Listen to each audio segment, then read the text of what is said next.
na utukufu na sifa zote ni zako Bwana. Heshima, sema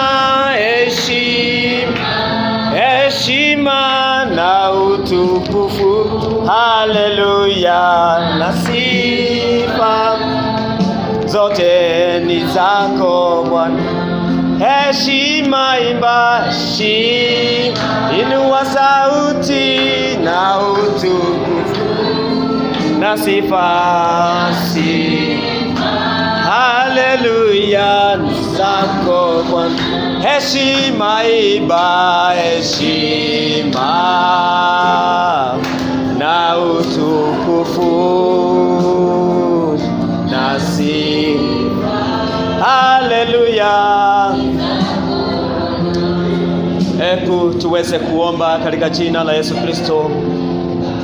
Ewe Mungu wetu, tumenyenyekea mbele yako asubuhi ya leo, tukijua ya kwamba ni wewe Mungu mwenye nguvu na uweza, na hakuna ambacho akiwezekani kwako Jehova Mungu. Hasa Mfalme, nakabidhi mkutano huu mbele yako. Napoanza kuhubiri ujumbe huu Bwana, ukafikie mioyo yetu mpaka kilindini, na ukafikia hata wale watakaoupata katika mitandao mingine. Mungu wangu, ni asante kwa kutuleta leo ukiwa na kusudi la kuzungumza na kunena na mioyo yetu. Sasa chukua ushukani Bwana, ukitunenea, ukituonya, ukitufundisha na ukituelekeza katika njia zako za utakatifu. Neno lako Bwana likawe mbegu ya ushindi, likamee na likaweza kutufundisha na kutuvukisha viwango Bwana. Asante kwa sababu utatubariki, nami unitumie kama chombo chako kwa sifa na utukufu wa jina lako.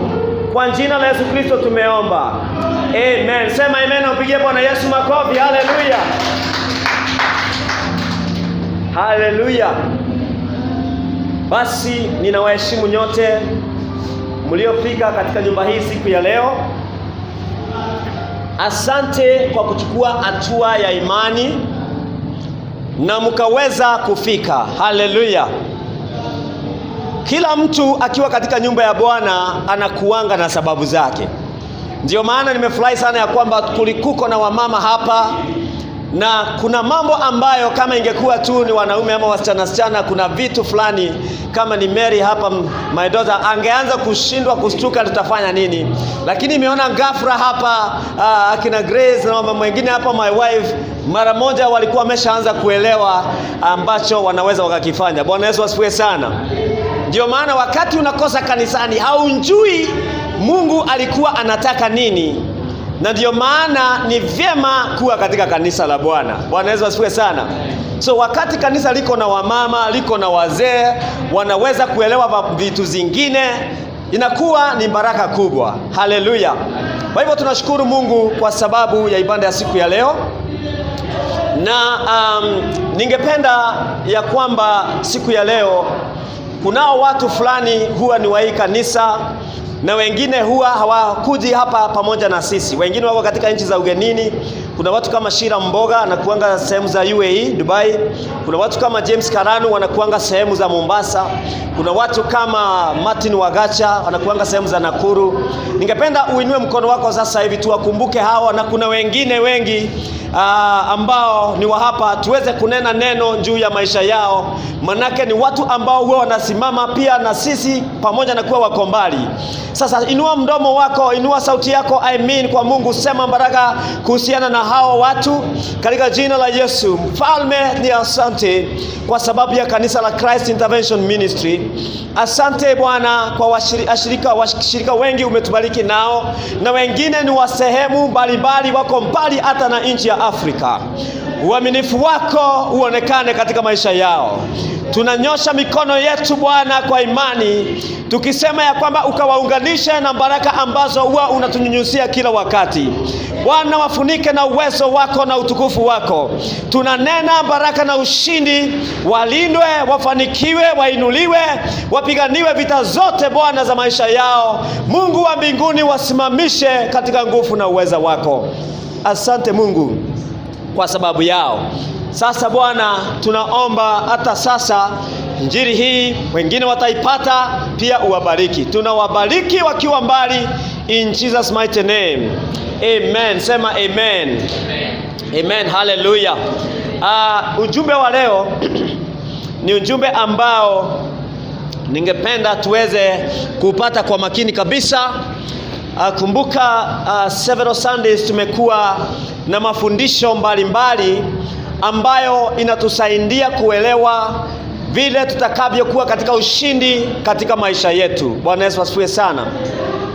Na tunashukuru sana leo tunamwona Mama Eric amepigania kabisa kupata nafasi ya kuwa nakuja katika kanisa kwa sababu ya shughuli za kikazi, na tunaomba Mungu aendelee kukubariki kabisa na zaidi na zaidi. Tafadhali, wakati uko na nafasi ya kuwa unaenda kanisani, usichukulie ya kwamba ni kawaida. Kuna watu wanafunga na kuomba waipate. Haleluya. Kwa hivyo asante sana mama, mtakupatia nafasi baadaye tukimaliza ibada utusalimie. Sasa sikiza hapa. Tumekuwa na ujumbe mbalimbali, na mojawapo ya ujumbe ambazo tumekuwa tukisoma hapa, kunayo siku tulisoma kuhusu jinsi ya kubadilisha historia ya maisha yetu. Bwana Yesu asifiwe sana.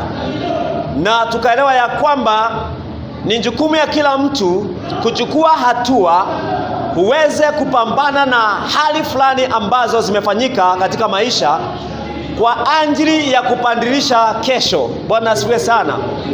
Tukaona ya kwamba ni jukumu ya kila mtu apambane na hali akiamini Mungu, ili aweze kubadilisha historia ambayo haileti shangwe ama haijengi maisha yake. Bwana Yesu asifiwe sana.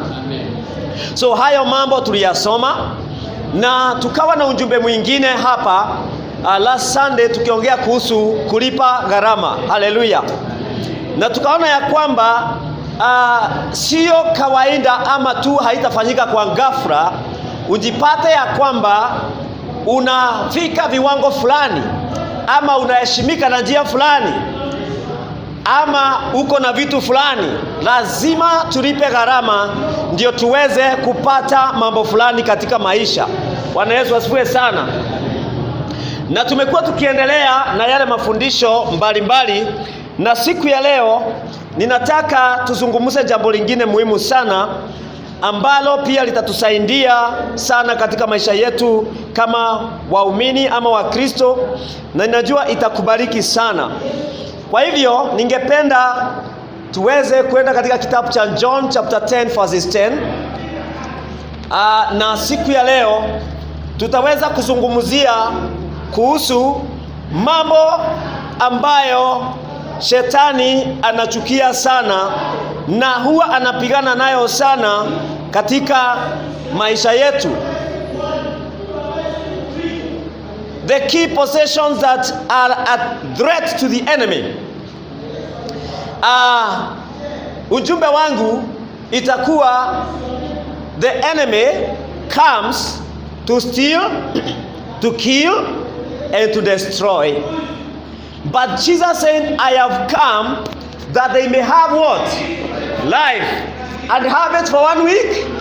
No. And have it for 10 years? No. And have it at 50%? Have it what? Abundantly. Hata ikupewa percentage. Bwana Yesu asifiwe sana. Na ni wewe mwenyewe uamini kile Mungu alisema ni cha ukweli. Bwana Yesu asifiwe sana. Sema kile Mungu alisema ni cha ukweli. So John chapter 10 verses 10 inasema, the thief comes not but to steal, to kill and to destroy. I am come, Jesus. I am come. Not I will come. Not I came. It is now. Hallelujah. That even now, that is what is supposed to happen. It is in present continuous tense. Kama ulisoma Kiingereza vizuri. I am come that they might have life, and that they might have it more abundantly. Hallelujah. Jesus said, another person came, enemy, the thief. And the mission of the thief that Jesus is not talking about here is not talking about the thief who came to steal your money. It's not about a thief who came to steal your phone. My wife was giving a testimony, she did not finish it. But she wanted to give a testimony how some boda guys came and they stopped by as they were walking with one of her friends, colleagues at work, and they pretended like he was dropping, the boda guy was dropping the passenger near them. But this passenger, instead of, coming out so that the boda driver can run, he came and immediately the hand was getting the phones. And she jumped in a way that she didn't believe that she got that energy. And the other lady also was able to keep up. And always the thief is always in tension. It's always tense. There is tension. No thief steals comfortably because they are stealing. So what happened is that when they realized that we have not made it, immediately they got to the the motorbike, and they left. So she wanted to give a testimony that God rescued her because she had two expensive phones, one her personal phone and one for the workplace. Now, the thief does not just come to steal a mobile phone. Now, the thief that Jesus Christ is talking about is a bad one. Say a bad one. This is a thief who is coming to steal even your life. Making sure that somebody will enter hell is a bad thief. So a thief who steals a vehicle, at least you can buy another one. A thief who steals your mobile phone, you can make some money and buy another phone. But the thief who takes you to hell, I want to tell you that is a bad thief. So Jesus was saying, beware. Beware. There is a thief. And he says, this thief is present. He says, the thief comes. He comes. He visits. This thief, he comes. He comes when you are young. He comes when you are a teenager. He comes when you are a youth. He comes when you are a mzee. He comes even when you are very old. And you still continue coming. Meaning Jesus Christ is introducing us to a journey of warfare that should not stop. Are we together? Anatuanzishia safari ya vita ambayo hatutasema tulipigana tukamaliza tuendelee tambarare. Ni vita sababu tunaambiwa mwizi anakujaga. A thief who comes. Now, the advantage of understanding or knowing this is we will remain alert now because we know there is a thief who comes. Bwana asifiwe sana. There is a thief who does what? Comes, and his missions are 3. 1, steal. 2, kill. 3, destroy. He's very strategic, and that is why I always say this, brethren. You can't fight an enemy who is strategic by just waking up without a strategy. Warfare requires a strategy, and Jesus is helping us here to understand the strategy of the enemy, the thief, so that when he comes, we will know how to counter-attack him. Hallelujah. To us, he should not come and we are afraid that we are not prepared. We will know the thief has come.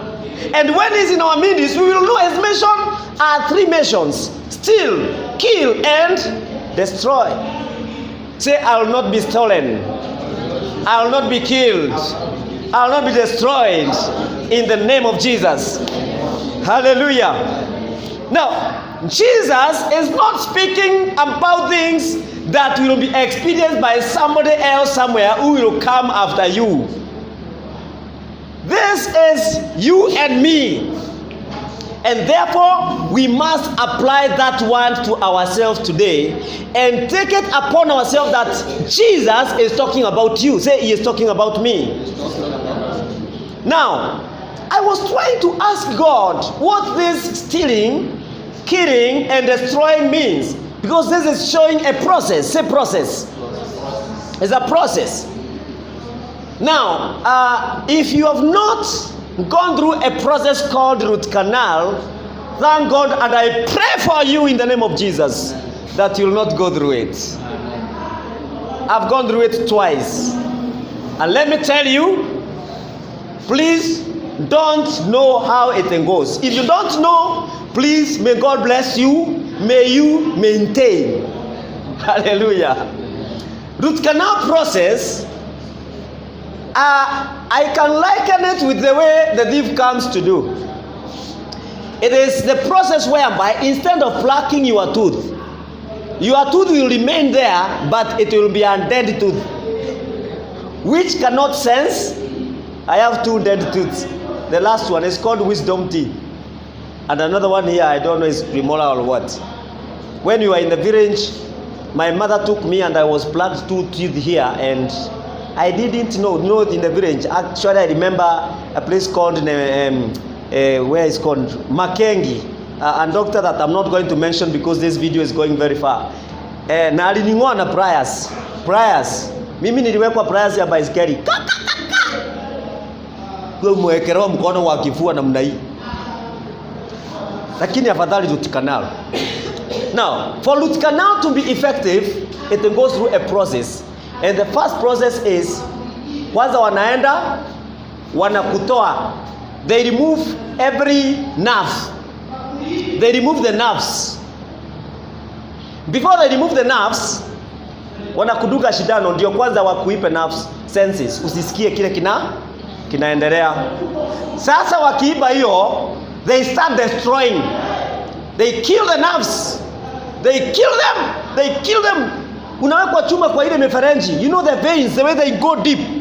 Tuchuma tunawekwa huko tukitolewa. Tunawekwa kakitu kanavuruta hizo madamu na hizo manini kanavuruta. Zinabaki mashimo. After that, they start destroying now any germs and any other thing that might bring that tooth to life, back to life. So kuna madawa wanaikanga huko ma chemicals. So the process takes like 3 times. Some can take 2 times, but mostly it's 3 times. After a week, wanaenda wanatoa tena pamba, wanatoa hizo, wanarudia tena. They continue destroying everything there. Wanaweka dawa zingine, wanafunika, wanaseal. Mkiona mtu ana smile, lakini kuna destruction inaendelea, na unasema Bwana asifiwe huko kwa barabara. Hallelujah. Unaenda mara ya mwisho unawekwa, sasa unawekwa ile rasmi. Ile rasmi. Unawekwa sasa ile rasmi kabisa, ile ya kufunga ambayo unaishi forever, na ndio niko nayo sasa. Hiyo sasa unaishi na meno yako ikiwa sawa, na hakuna mtu atajua vile kuliedaga isipokuwa ni waambie. That is a process. And the thief here is coming with a process. He first steals you. How does a thief steal you? A thief is different from a robber. A robber, you will know the intention, because he will knock the door and he will be violent, and he is ready to grab you and even kill you to get what he wants. But a thief will pretend to be your friend. A thief will pretend to be a passenger, like the way you see. I've seen it also when we are in the traffic jams. If your window is not closed, I have seen people coming dressed like the drivers. Pastor Simon can tell you that. They dress, someone dress ni kama madriver wa gari, wengine kama makanga. And then he passes like he's waiting for his matatu. And then you are there driving, unasema huyu ni driver. Before you know it, my friend, that you are making a call, but you go, it is taken. What did the thief do? He tricked you. So a thief is tricky. And I want to tell you, one of the things that the devil does to put you in the box is to trick you.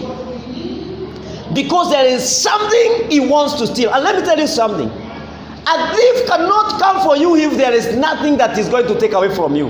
And therefore, if you are experiencing thieves, you have a blessing. Hallelujah. You have a what? A blessing. There is something that the thief is looking for. A thief cannot go to steal from a broke person. And therefore, when you see the enemy coming to steal, know that you are a precious person. So the enemy steals somebody. You are stolen. You are hidden. You are isolated. So that now he can start killing you. How does he kill you? The enemy can kill you in many ways. He can kill you not to go to church. Wachana na kanisa. There is nothing that happens there. Wacha hii mambo ya masandaka. Hii ni pesa tu inakusanyangwa. Hiyo mambo ya mapasta wachana nayo. Anakupatia attitude. Anakupatia feelings. Anakupatia vitu. The enemy can kill you. To hate yourself, not even other people. To see yourself useless. He stole you and he qualified. Now he wants to show you how useless you are. Still stealing, destroying now. Destroying your nerves. Destroying your spiritual senses. Destroying your relationships with the people that you love and people who love you. Destroying your friends. Destroying your morals. Destroying is a process. It's now destroying you. And it's destroying you with points and giving you every reason as to why it should not work. And when before you know it, you are already destroyed. And now you can agree with the enemy. At that point, now the enemy can destroy you. He has stolen you. He has killed everything. Everything that wanted to revenge. Hata kale kasauti kakusema nimeokoka kameenda. Hata ile imani ya kusema wacha tuaminie Mungu imeenda. Hata ile mambo ya kufikiria wacha nitafute strategy vile nitainuka katika maisha nifanye imeenda. Ameua moral. Amefanya uone ya kwamba maisha yako hakuna kitu kingine unaweza fanya. Hata anaguzaguza watu fulani wanakataa kukusaidia. Ama wanakuinukia. Na hapo wanakusaidia, unaona? Killing. Destruction is where the enemy can now do anything after that. Naweza kuambia kunywa ndawa uondoke. Weka kamba kwa shingo. Commit suicide. You can become a prostitute. You can start killing people and stealing. You can subscribe to become an Al-Shabaab. Because now you are like a zombie. Completely destroyed. So you only operate by the influence of the enemy. Sema sio mimi. Katika jina la Yesu. Hallelujah. The people that I'm talking about are not here. We are alert. Say I am alert. By the grace of God. Now, 7 key possessions that are a threat to the enemy. Why he wants to come and steal, kill, and destroy you is because of 7 things that I have seen here that I'm going to discuss. Number 1, what do you think Satan is after? What does he want to steal? By the way, he does not only steal, kill, and destroy spiritually, but he can steal, kill, and destroy also physically. So, it's not just a spiritual thing. Let us talk about faith. Your faith. Say my faith. Faith. 1 Corinthians chapter 16 verses 13 says, be on your guard. 1 Corinthians 16:13. Be on your guard. Stand firm in faith. Be courageous. Be strong. And Paul continues actually to say something that Jesus said and insisting, you know, about how our Lord was teaching us about faith. And he's saying that you be on your guard. Be on your guard. Then stand firm in faith. Be on your guard and stand firm in faith. Why? Is he saying an angel will stand firm on your behalf? Is he saying your pastor will stand?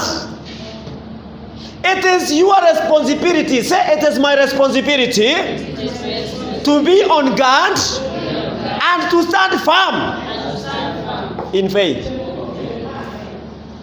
It says, be courageous and be strong.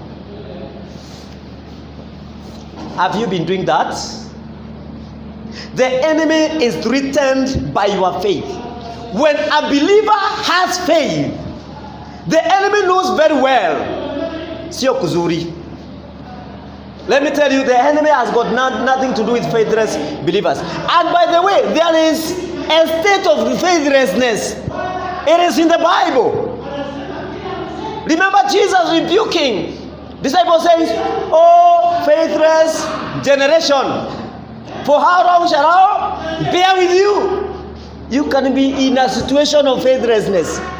And that is why it is very important for you to analyze yourself. Every time do some checkup. Some spiritual checkup. Are you in faith? Can you resist something on account of God? That it is because of my faith in God, I will not take this direction. Now, you must guard your faith. The Bible says, guard it. Who? You Newton, guard your faith. You Eileen, guard your faith. Grace, you guard your faith. Yes, my brother, you guard it. Guard your faith. James chapter 1 verse 6. The Bible says that when you ask, you must believe and not doubt. Because the one who doubts is like a wave of the sea, blown and tossed by the wind. Unguarded faith can be subject to changing situations, and it gives us a roller coaster ride and rendering our faith ineffective. Because you see from this scripture, James is saying that when you ask, you must believe and not doubt, because the one who doubts is like a wave of the sea blown and tossed by the wind. Ati mtu ambaye haamini anakuanga kama the what is like something that has been blown by the wind. Kakitu kanapurutwa hivi, upepo ikinja tunaenda huku, ikija pande nyingine tuko huku, ikisimama tumesimama, tunangoja the next wave. Hallelujah. Are you a believer who is waiting for the next wave, or you are standing somewhere? Hallelujah. So the enemy is threatened by people who have faith that stands. Otherwise, if you don't guard your faith, like I have said, you will be subject to changing situations in this world. And they can give you a roller coaster, movement. Unachanganywa hivi, unatukanwa hivi, unarushwa hivi. And that one will make your faith not be effective. So the enemy knows that according to Hebrews chapter 4 verse 6, without faith it is impossible to please God. Because anyone who comes to him must believe that he exists and that he rewards those who earnestly seek him. The enemy is aware. The enemy is aware that without faith we will not please God. And that is why he comes to kill faith. These are some of the things that the enemy comes to do. Anakuja kuua imani. Anakuja kuiua. So it is good to guard your faith and pray like apostles. Ukiangalia Luke 17 verses 5, kuna vitu apostles waliomba hapo wakati walisikia kama imani imetingizika. Wakasema 17:5, Luke chapter 17 verses 5, increase our faith. Hallelujah. Increase what? our faith. You can pray. You can say, oh God, increase my faith. Could you be in a situation whereby you need that kind of a prayer? Hallelujah. So the enemy wants to spiritually incapacitate you by weakening or destroying faith in your life, because that is your token. That is the spiritual currency. Number two, what threatens the enemy and sometimes what he comes to kill is your relationships. And when we talk about relationships, it's all inclusive. It could be in your family. It could be the relationship with the church, the brethren. It could be the relationship with the people that you love or people close to you. The enemy is threatened by relationships. So its target is to isolate somebody. Isolation. When the enemy is up to destroy someone, he will not destroy you when you are in a place where you can get help. He will isolate you. The enemy will feed you with certain wicked revelations that are going to remove you from people who can help you or who can trust you. The enemy can make you not to trust anyone. By the way, you get to a situation whereby I don't trust anyone. It is isolation. The enemy is steering you. The enemy can give you certain reasons that cannot hold water, and to you they will look like they hold water. So isolation. He wants to destroy community where we mutually love, interact, where we get our inspirations, where we refresh ourselves with friends, where we nurture, where you can be blessed. The enemy can isolate you and inspire you to leave a church like this one and tell you you'll be comfortable when you're out of that place. He wants to destroy that relationship. 1 John chapter 1 verse 7 says, but if we walk in the light as he is in the light, we have fellowship with one another, and the blood of Jesus, his son, purifies us from all sin. Hallelujah. When we walk in the light, there is a relationship. So the enemy wants you alone. He will use offense. He will use anger. He will use disunity.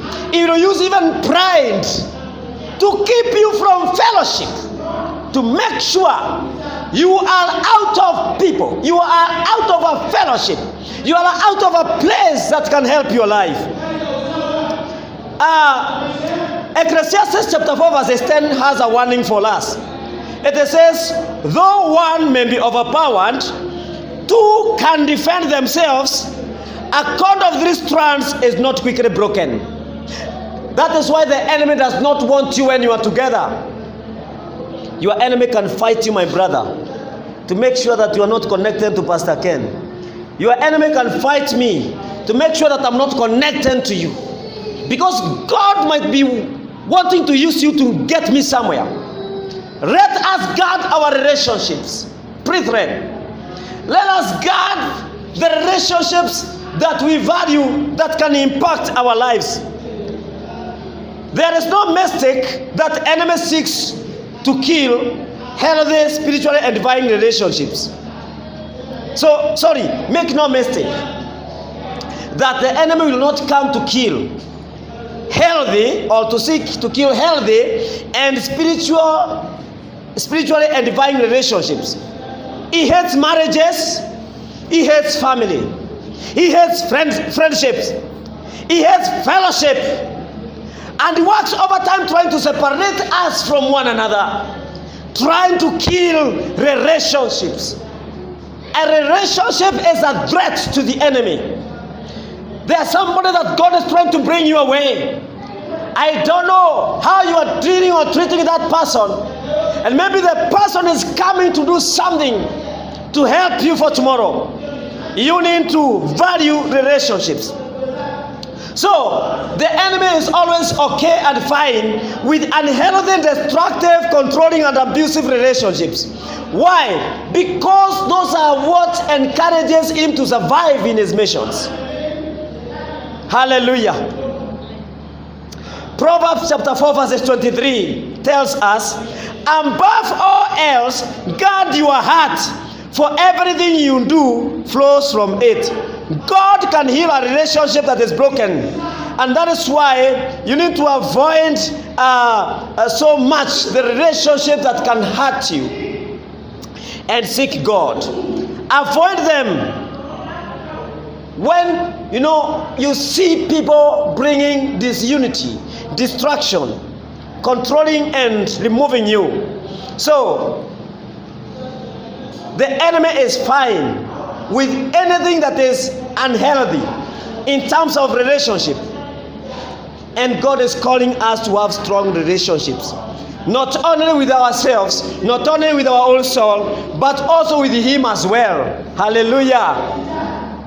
How is your relationship with God? When the enemy realized that God is so intact with Adam and Eve, he came and whispered to the woman. Did God say? He started with a question. Now, anybody or anything that questions what God has said, never give it a second chance.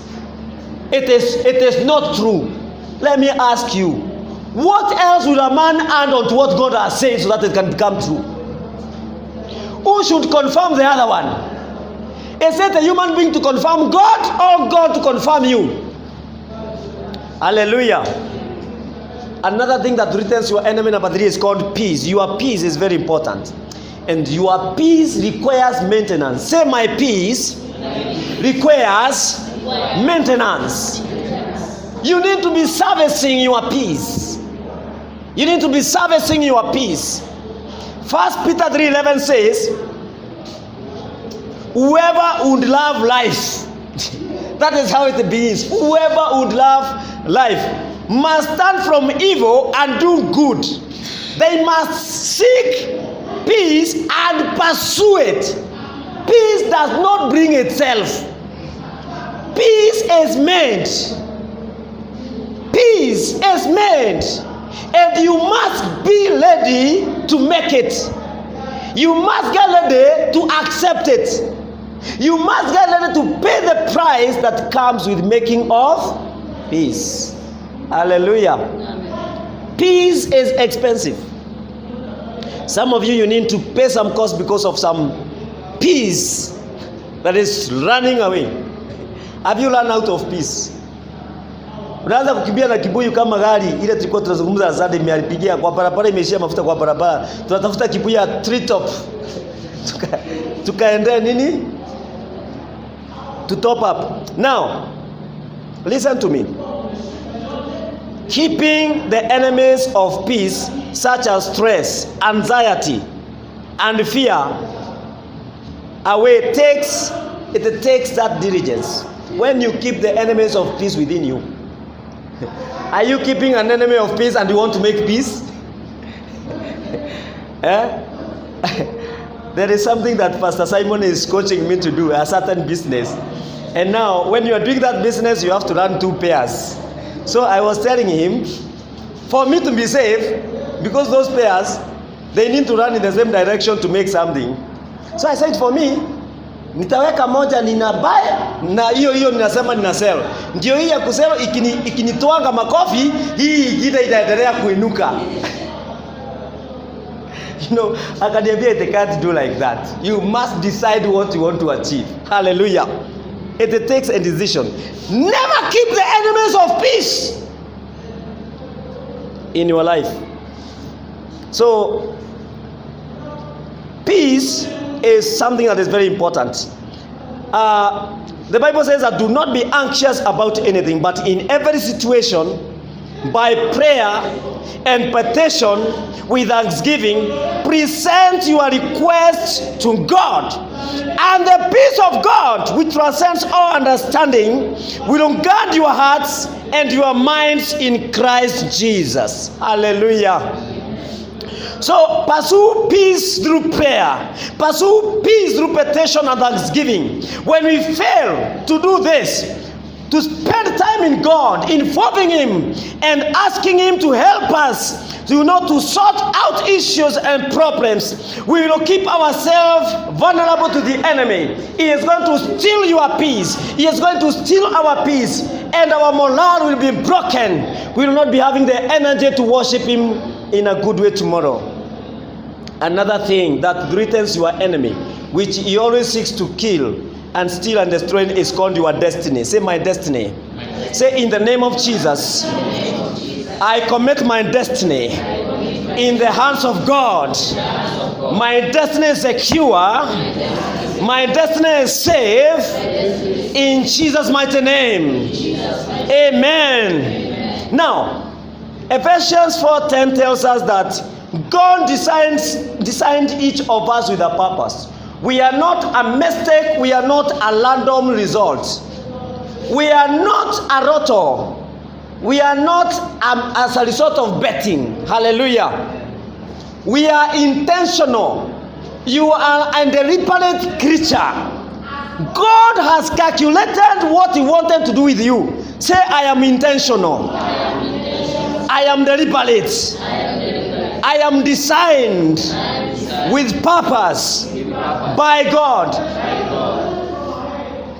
Now, Ephesians 4:10 says that, for we are His workmanship. Who? God. We are His workmanship, created in Christ Jesus for good works, which God prepared beforehand, so that we would walk in them. Sometimes we forget the enemy doesn't want us to be what God made us to be. We forget that we are His workmanship. God was involved. Practically, effort was invested. His mind was invested. His love was invested to create you and me. We have value in God. So, let us not just move like people that God does not have something to do with their lives. Let me tell you, time comes when all I need is not a prayer, but all I need is to appreciate myself through the mirror of God, that I am His workmanship. I am His design. I am created in His purpose and will. And therefore, I should not live like a gambler. I should live by design and purpose, because there is something that I need to fulfill in my life. Hallelujah. Is that not powerful? It is. Hallelujah. So entire seasons may pass without us giving much thought to God's agenda above our own. We need to try to give our mind, our thoughts to God's agenda. What was God after when He created you and me?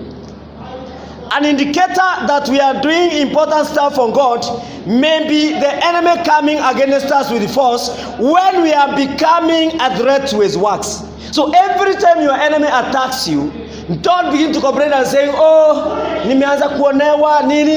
An enemy cannot attack someone who cannot threaten him. Let me tell you, kila wakati adui akiinukia na njia fulani, sababu adui anakujaga na njia mingi, ninamwambiaga adui, asante, umenipatia ishara ya kwamba mimi ni mtu katika ufalme. Kwa sababu wale ambao hawawezi wakakusumbua, hawezi ukawaguza. Ukiona unapingwa sana, ukiona unazuiliwa sana, ukiona shetani anataka uingie kwa makosa, ukiona unavunjika moyo, kumbuka kuna kitu Mungu anataka kufanya na wewe kikubwa.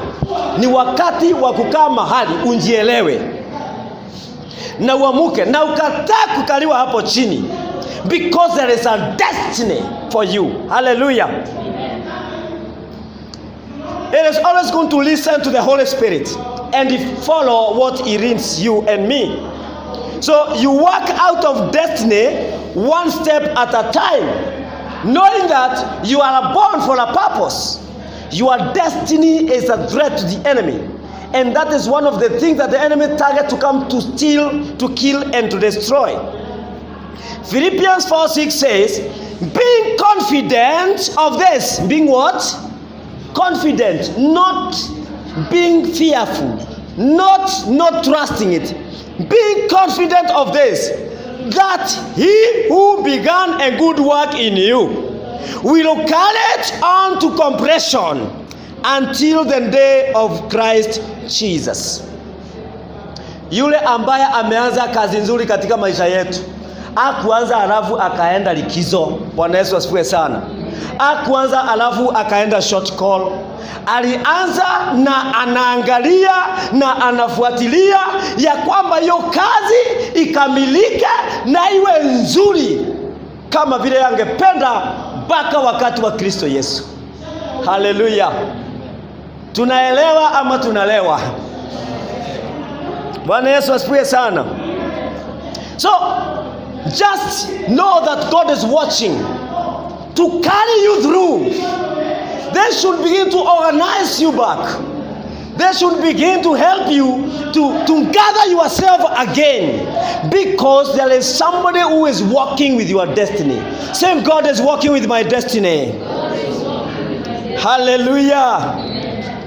So I want you to be very intentional about how you spend time and decisions that you make. Because if God is serious with you, you need to be serious with Him. Hallelujah. Otherwise, you will have two people who are trying to achieve something, but you have different opinion.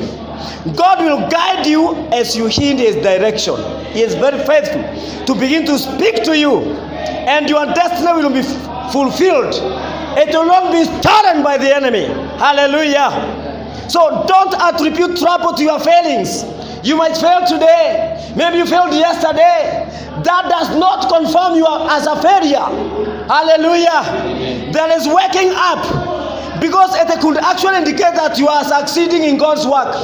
Sometimes these obstacles will come, but it could be a strategy of the enemy. May we reclaim every wasted time in our lives now. May we sit down and strategize and believe God and trust Him that there shall be a new awakening, a new restoration, a new transformation, and a new dimension in the name of Jesus Christ. Another thing that threatens the enemy is your joy. Say, my joy. James chapter 1 verses 2 to 3. This one links joy with and trials. It connects them.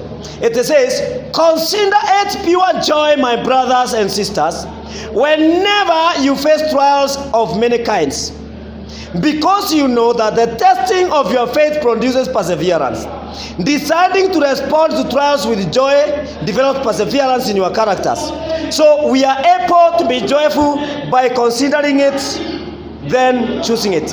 Now, we face trials and temptations and tribulations. Sometimes you are resistant. The enemy is targeting you to steal your joy. And that is when these things come, we need to overcome that testing. Because after that, we shall produce faith and joy and perseverance.